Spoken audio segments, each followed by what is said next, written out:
আসসালামু আলাইকুম সবাই, কেমন আছেন? এটা হচ্ছে আমাদের ছাদ বাগান। আর এই গ্যান্ডেরি গাছ, এটা হচ্ছে আমার গ্যান্ডেরি গাছ। আমি আরও ড্রামে ড্রামে লাগিয়েছি। তো আজকে আবারও লাগাবো, সেটা আপনার সাথে শেয়ার করব যে কিভাবে গ্যান্ডেরি গাছ আমরা নতুন করে চারা থেকে উপরের যে আগাটা থাকে সেটা থেকে চারা উঠাই আর কি। ওটা আপনাদের সাথে ভিডিও লাস্টে শেয়ার করব। তো দেখতে থাকেন।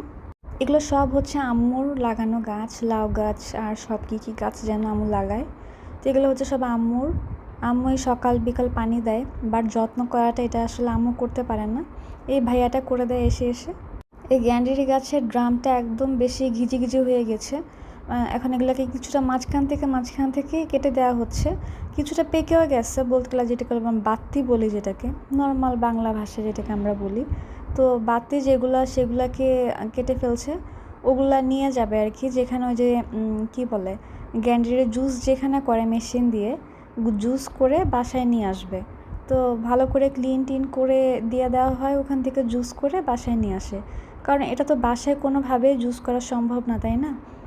আমি পার্সোনালি গ্যান্ডারির জুস খুব পছন্দ করি। এই গ্যান্ডারির যে আগাটা, এটা কিন্তু একদম মিষ্টি হয় না, তো এটা কেটে ফেলা দেওয়া হয়।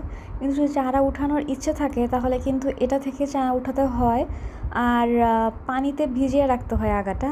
কয়েকদিন পানির মধ্যে ভিজিয়ে রাখলে অনেক বেশি করে চারা হয়। কিন্তু এইবার পানির মধ্যে ভিজিয়ে রাখিনি, ডিরেক্ট মাটির মধ্যে দিয়ে দিয়েছি। তাতে করে হয় কি, চারা কয়েকটা উঠে, বেশি উঠে না। তবে বেশি দরকার ছিল না, এই কারণে এইভাবে লাগানো আর কি।